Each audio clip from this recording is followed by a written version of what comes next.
কংগ্ৰেছে ন্যায় যাত্ৰা কৰিব।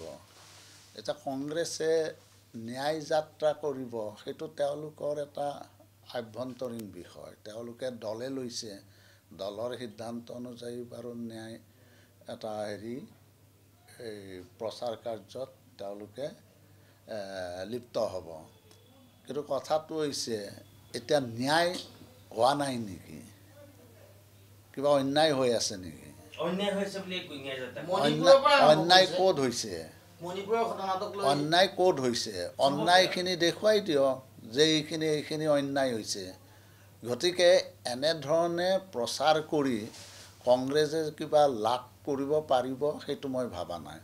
কাৰণ এতিয়া যি ধৰণে অসম তথা উত্তৰ পূৰ্বাঞ্চলৰ উন্নয়ন বিকাশ হৈছে আৰু যি ধৰণে দুখীয়া মানুহৰ ক্ষেত্ৰত বিভিন্ন আঁচনি গ্ৰহণ কৰিছে আৰু যি ধৰণে এতিয়া এই বিজেপি নেতৃত্বাধীন চৰকাৰখনে অনাগত দিনৰ যিখিনি পৰিকল্পনা হাতত লৈছে, গতিকে সেইখিনিয়ে মই ভাবোঁ যে মানুহে অন্তৰেৰে মানে বিজেপি নেতৃত্বজোঁটক গ্ৰহণ কৰিছে।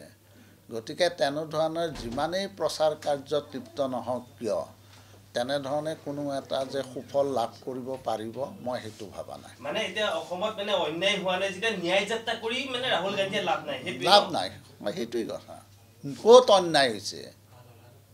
অন্যায় ক'ত? অন্যায়খিনি তেওঁলোকে প্ৰথমতে দেখুৱাই নিদিয়ে কিয় যে এইখিনিত অন্যায় হৈছে।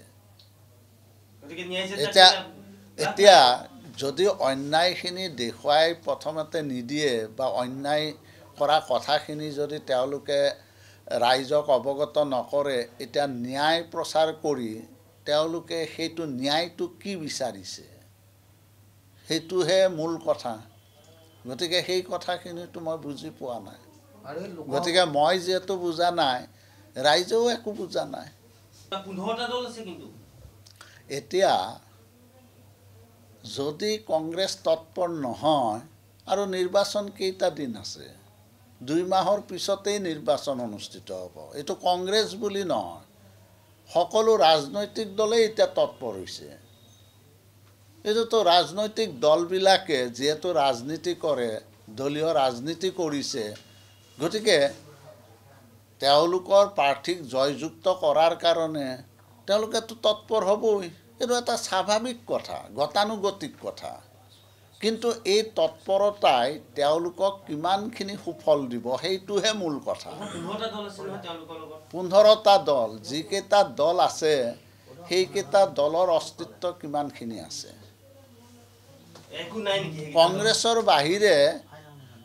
কংগ্ৰেছৰ বাহিৰে বাকী দলবিলাকৰ অস্তিত্ব কিমানখিনি আছে সেইটো আমি চাব লাগিব। সংখ্যাটো বৃহৎ, কিন্তু সংখ্যা বৃহৎ হ'লেই নহ'ব নহয়।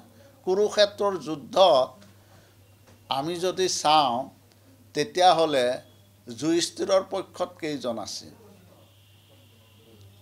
আৰু ইফালে পাণ্ডৱৰ পক্ষত কিমান, কৌৰৱৰ পক্ষত কিমান আছিল? কৌৰৱৰ পক্ষত দেখোন 100 আছিল আৰু পাণ্ডৱৰ পক্ষত দেখোন 5 জন আছিল। কৌৰৱ মানেই কংগ্ৰেছ আৰু পাণ্ডৱ মানেই বিজেপি মিত্ৰজোঁট। সেইটোৱে এতিয়া স্থিতিটো আমাৰ সভাপতিয়ে ক'ব। আঞ্চলিক দল হয়, কিন্তু এই স্থিতি সম্পৰ্কত আমাৰ দলৰ মুৰব্বী আমাৰ সভাপতিয়ে ক'ব।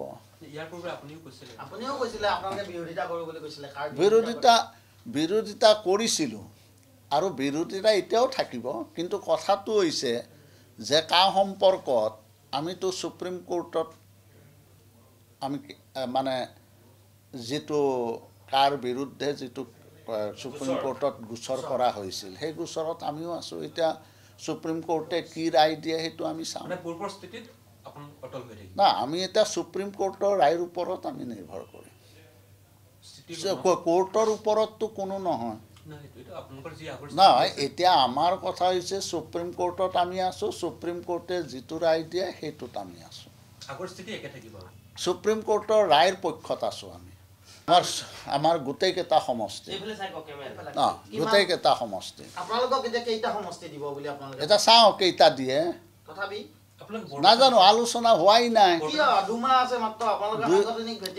না সাংগঠনিক ভেটিটো আমি সবল কৰাৰ ক্ষেত্ৰত আমি অকল যে যিকেইটা চিট আমি বিচাৰিম সেইকেইটাতেই যে সবল কৰি বহি থাকিম সেইটো নহয় আমি 14টা সমষ্টিতে আমি আমাৰ সাংগঠনিক দিটো সবল কৰাৰ ক্ষেত্ৰত আমি ব্যৱস্থা লৈছোঁ কাৰণ কৰিবই লাগিব কাৰণ এইকাৰণে কৰিব লাগিব যে আমি অসম গণ পৰিষদ দলে দুবাৰকৈ চৰকাৰ গঠন কৰিছে এটা আমাৰ গোটেই সমগ্ৰ অসমতে আমাৰ অগপৰ কৰ্মী আছে আৰু ভোটাৰো আছে গতিকে আমি যদি বিজেপিৰ নেতৃত্বৰ লগত বুজাবুজি কৰোঁ তে বিজেপিকো আমি সহায় কৰিব লাগিব নহয় ইউপিপিএলক সহায় কৰিব লাগিব আৰু ঠিক তেনেকৈ বিজেপিয়ে আমাক সহায় কৰিব লাগিব ইউপিপিএলক সহায় কৰিব লাগিব গতিকে আমি 14টা সমষ্টিতে আমি আমাৰ সাংগঠনিক দিশ সবল কৰাৰ ক্ষেত্ৰত ব্যৱস্থা লৈছোঁ এতিয়া আমি আমাৰ 8 জানুৱাৰীৰ পৰা আমি এতিয়া বুথ কৰ্মী সভা অনুষ্ঠিত কৰিম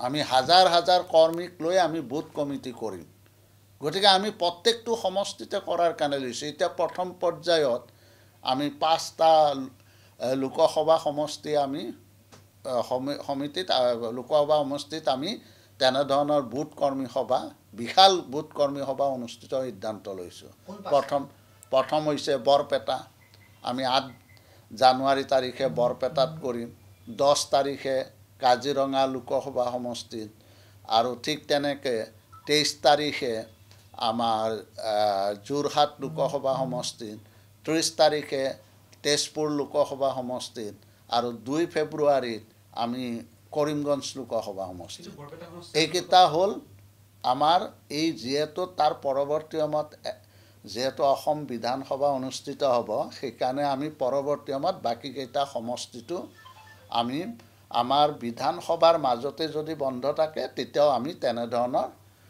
বুথ কৰ্মী সভা অনুষ্ঠিত কৰিম আজি মই ক'ব নোৱাৰোঁ আলোচনাতহে ওলাব আলোচনা নকৰাকৈ কেনেকৈ জানিম যে আমাক বৰপেটা নিদিয়ে য'ত দিয়ে তাতেই আমি উঠিম হা জয়ী হওঁ কিয় নহওঁ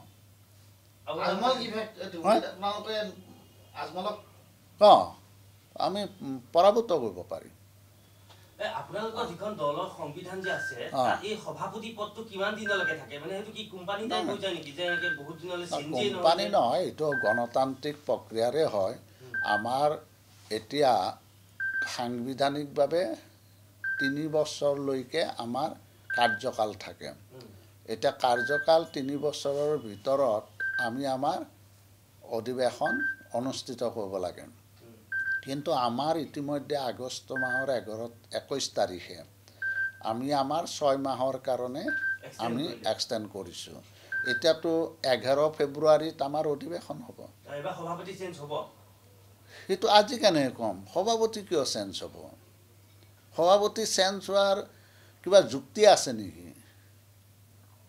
আৰু সেইটো অধিৱেশনে নিৰ্ণয় কৰিব মই আজি কেনেকৈ কম সভাপতি চেঞ্জ হ'ব নহ'ব আজিতো মই ক'ব নোৱাৰোঁ নহয় কমিটি একেই থাকিব আজি কেনেকৈ কম অধিৱেশন নহ'লে তেতিয়াহ'লেতো ময়েই ডিক্টেটৰশ্বিপ চলোৱা হ'ব দেখোন মই যদি আজি কওঁ মোৰ কথাত চলিব নেকি এইটো এটা গণতান্ত্ৰিক পদ্ধতিৰে কমিটি নিৰ্বাচিত হ'ব গতিকে সেইটো গণতান্ত্ৰিকভাৱে যিভাৱে নিৰ্বাচিত হয়